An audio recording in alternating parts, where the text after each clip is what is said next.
Shalom saudara pendengar saudara rohani yang dikasihi Tuhan Yesus Kristus. Selamat datang di renungan rohani malam hari ini. Selamat malam, saya berdoa agar saudara sehat selalu. Semoga Roh Kudus hadir di tengah kita saat ini. Sebelum kita mulai renungan malam ini, marilah kita bersama-sama berdoa.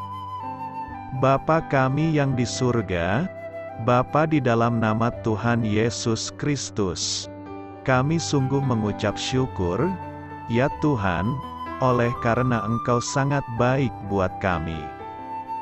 Engkau ada bersama kami dan menopang hidup kami di siang hari dan di malam hari. Engkau ada bersama-sama dan menyertai kami.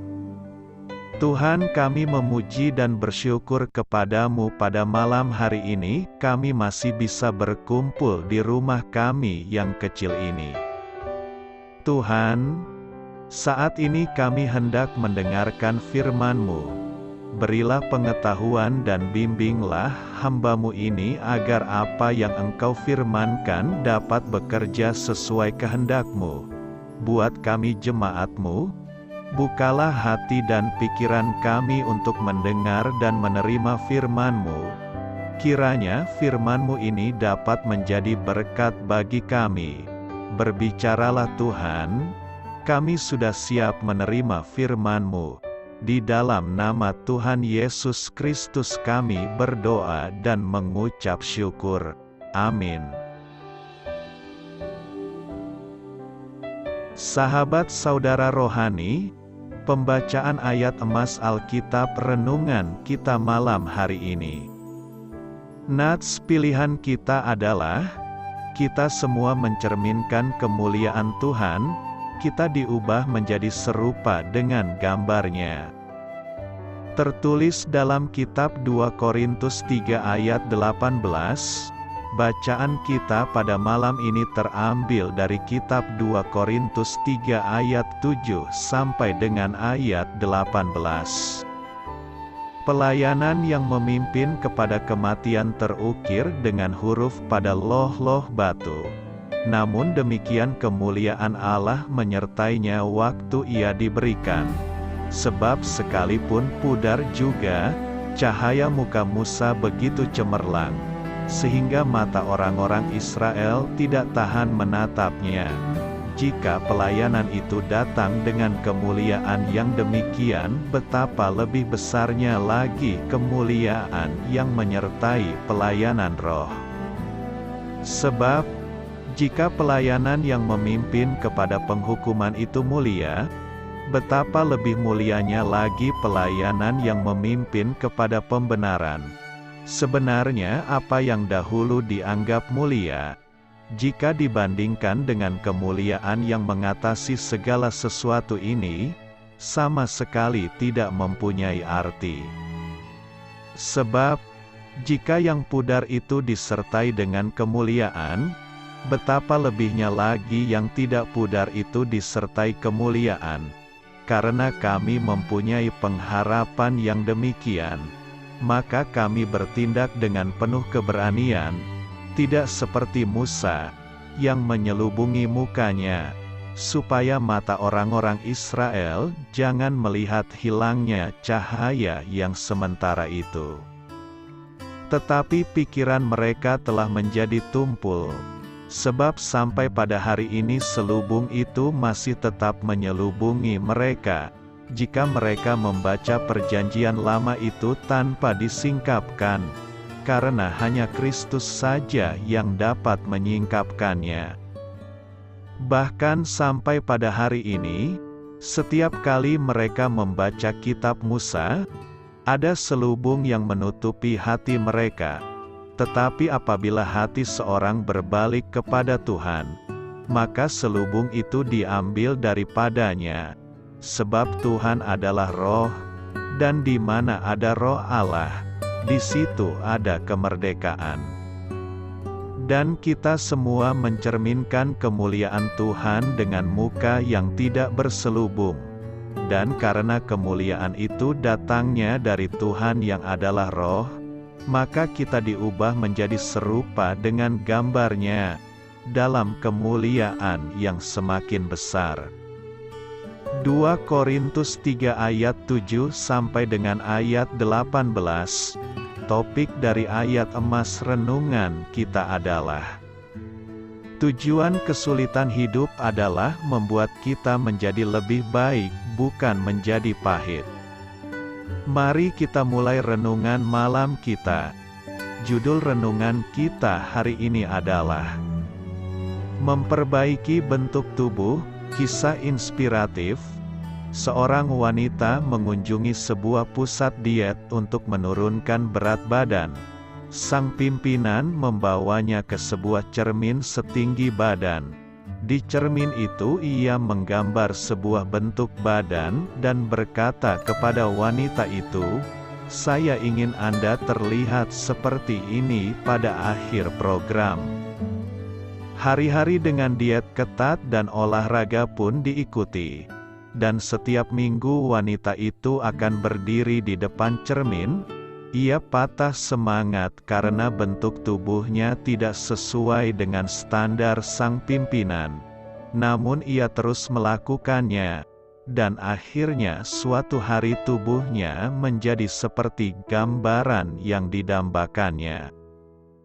Jika kita meletakkan diri kita di samping karakter Kristus yang sempurna, kita akan melihat betapa buruknya bentuk tubuh kita.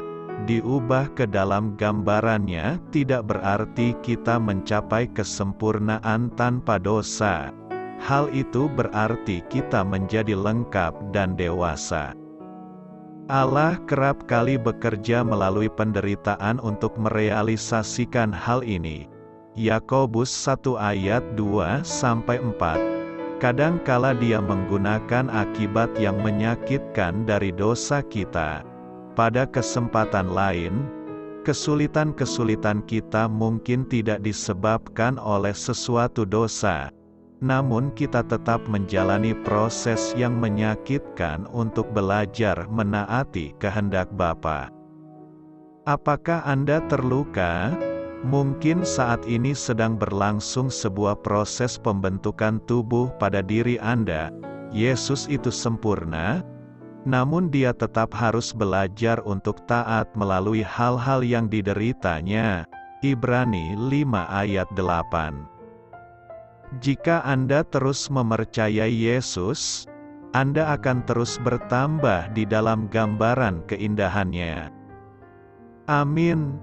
Marilah kita renungkan di dalam hati kita. Menjadi lebih serupa seperti Kristus adalah keinginan setiap orang percaya. Menjadi hal yang sangat membesarkan hati bahwa Allah memiliki keinginan yang sama bagi kita. Bahkan, Alkitab mengatakan bahwa Allah menentukan orang percaya dari semula untuk menjadi serupa dengan gambaran anaknya.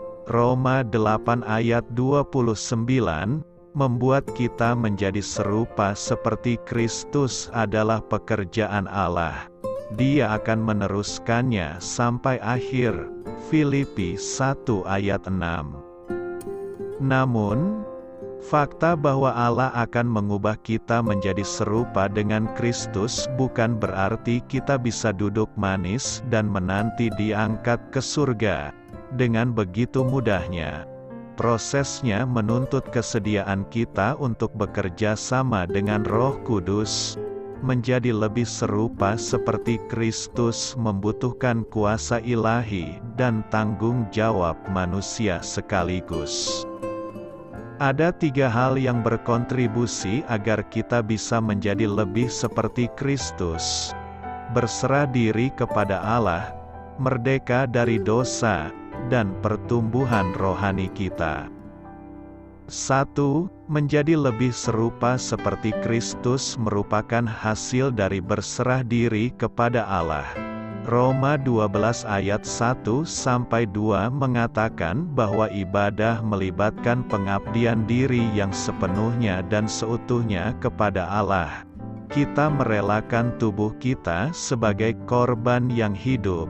sehingga pikiran kita ikut diperbaharui dan diubahkan. Ketika Yesus berkata, "Ikutlah aku," Lewi segera meninggalkan meja cukainya. Markus 2 ayat 14. Jadi, kita harus menyerahkan semua yang kita miliki dengan penuh kerelaan demi mengikuti Allah. Seperti yang dikatakan oleh Yohanes Pembaptis, "Ia harus makin besar, tetapi aku harus makin kecil." Yohanes 3 ayat 30. Jadi, kita harus semakin berfokus kepada Yesus dan kemuliaan-Nya, sambil memusnahkan keakuan kita menurut kehendak-Nya. 2. Menjadi lebih serupa seperti Kristus adalah hasil kemerdekaan dari dosa. Karena Yesus menjalani kehidupan tanpa dosa, maka kita harus semakin menganggap diri kita sudah mati bagi dosa. Roma 6 ayat 11. Jika kita menjalani kehidupan yang mengejar kekudusan, maka kita akan menjadi semakin seperti Yesus. Saat mempersembahkan diri kita kepada Allah, dosa tidak lagi berkuasa atas kita, sehingga kita akan semakin serupa dengan Kristus. Roma 6 ayat 1-14. Yesus mengajak kita untuk mengikutinya, sehingga kita memiliki keteladanan-Nya dalam hal ketaatan. Yohanes 15 ayat 10. Kasih yang mau berkorban. Yohanes 15 ayat 12-13. Dan kesabarannya dalam menanggung penderitaan. 1 Petrus 2 ayat 19-23. Kita juga memiliki keteladanan dari para rasul, yang juga meneladani Kristus. 1 Korintus 11 ayat 1. Ketika berbicara mengenai mengekang dosa dalam hidup kita, kita memiliki bantuan ilahi. Terpujilah Allah untuk firman-Nya. Mazmur 119 ayat 11. Perantaraan Kristus. Roma 8 ayat 34. Ibrani 7 ayat 25. Dan Roh Kudus yang berdiam di dalam kita. Roma 8 ayat 4 dan Galatis 5 ayat 16. 3. Menjadi lebih serupa seperti Kristus adalah hasil dari pertumbuhan iman Kristen. Ketika kita pertama kali diselamatkan, kita belum matang dalam hal kebijaksanaan dan pengetahuan. Kita tidak memiliki pengalaman dalam belas kasih dan kasih karunia. Tapi, kemudian kita bertumbuh. Tanggung jawab kita adalah untuk menjadi lebih kuat dan menjadi lebih serupa seperti Kristus. Tetapi bertumbuhlah dalam kasih karunia dan dalam pengenalan akan Tuhan dan Juru Selamat kita, Yesus Kristus. 2 Petrus 3 ayat 18. Dan kiranya Tuhan menjadikan kamu bertambah-tambah dan berkelimpahan dalam kasih seorang terhadap yang lain dan terhadap semua orang, sama seperti kami juga mengasihi kamu. 1 Tesalonika 3 ayat 12. Sekarang, Allah bekerja di dalam kita, dan kita semua mencerminkan kemuliaan Tuhan dengan muka yang tidak berselubung. Dan karena kemuliaan itu datangnya dari Tuhan yang adalah Roh, maka kita diubah menjadi serupa dengan gambar-Nya, dalam kemuliaan yang semakin besar. 2 Korintus 3 ayat 18. Bagaimanapun pada suatu hari nanti, proses ini akan selesai. Apabila Kristus menyatakan diri-Nya, kita akan menjadi sama seperti Dia, sebab kita akan melihat Dia dalam keadaannya yang sebenarnya. 1 Yohanes 3 ayat 2. Janji Tuhan kalau kelak kita bisa menjadi serupa seperti Kristus sepenuhnya merupakan motivasi bagi setiap orang percaya untuk menjadi lebih serupa seperti Kristus pada saat ini.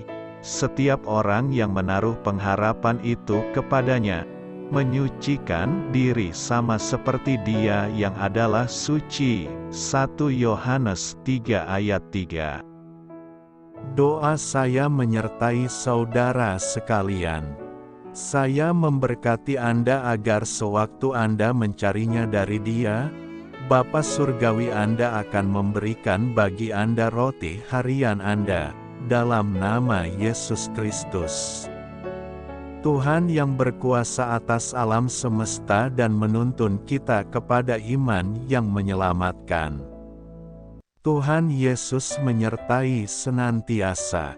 Terima kasih sudah berkenan mendengarkan renungan malam saudara rohani. Tuhan memberkati.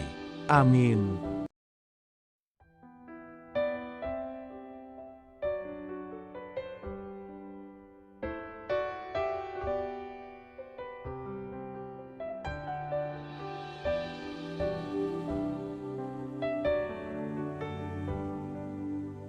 Marilah kita renungkan, sahabat saudara rohani, demikianlah renungan firman Tuhan malam hari ini.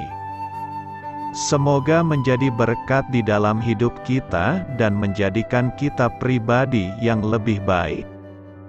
Sebelum kita beristirahat pada malam hari ini, marilah kita berdoa. Bapa kami yang di surga, Bapa di dalam nama Tuhan Yesus Kristus, kami sungguh mengucap syukur, ya Tuhan, oleh karena Engkau sangat baik buat kami. Engkau ada bersama kami dan menopang hidup kami di siang hari dan di malam hari. Engkau ada bersama-sama dan menyertai kami, ya Tuhan Yesus. Kami mengucap syukur untuk firman-Mu, ya Tuhan, yang memberikan kami kekuatan dan menyadarkan kami bahwa kami tidak perlu takut dengan gelap dan malam. Sebab Tuhan, Engkau ada bersama kami. Engkau melindungi kami dan menjadi perisai bagi kami hamba-Mu berdoa saat ini. Tuhan, untuk setiap pendengar renungan ini yang mengalami ketakutan, kecemasan, kegelisahan, pada situasi gelap dan malam hari di dalam nama Tuhan Yesus Kristus. Kuasa Tuhan melepaskan mereka dari segala ikatan roh-roh ketakutan yang mengikat mereka saat ini. Tuhan melepaskan setiap anak-anak-Mu dari segala rasa takut dan kecemasan. Di dalam nama Tuhan Yesus segala kuasa-kuasa roh jahat, kuasa setan iblis yang mengganggu anak-anak-Mu, ya Tuhan, tolong hancurkan dan halaukan dengan kuasa-Mu. Dalam nama Tuhan Yesus Kristus, berkati setiap kami anak-anak-Mu, ya Tuhan, dan lindungilah kami. Kami aman di dalam Engkau. Ya Tuhan, penuhilah setiap hati kami dengan keberanian, damai sejahtera, dan sukacita serta ketenangan yang dari Tuhan. Berkati kami di malam hari ini, saat kami tidur dan beristirahat. Kuasa-Mu, ya Tuhan, menaungi setiap kami, memberkati dan melindungi kami. Bangunkanlah kami kembali besok pagi dengan kekuatan yang baru, tubuh yang sehat diberkati Tuhan, dan berkat-berkat yang baru Tuhan sediakan bagi kami. Terima kasih, ya Tuhan, kami sungguh mengucap syukur untuk firman-Mu yang menguatkan kami. Dalam nama Tuhan Yesus Kristus Juru Selamat kami, Bapa kami yang baik, kami mengucap syukur dan berdoa haleluya. Amin. Biarlah firman Tuhan menjadi pengingat untuk kita semua, bahwa tuntunan dari Roh Kudus akan selalu memberi jalan keluar bagi setiap permasalahan hidup kita, dan memberi kedamaian di hati kita. Amin. Sampai jumpa di renungan malam saudara rohani berikutnya.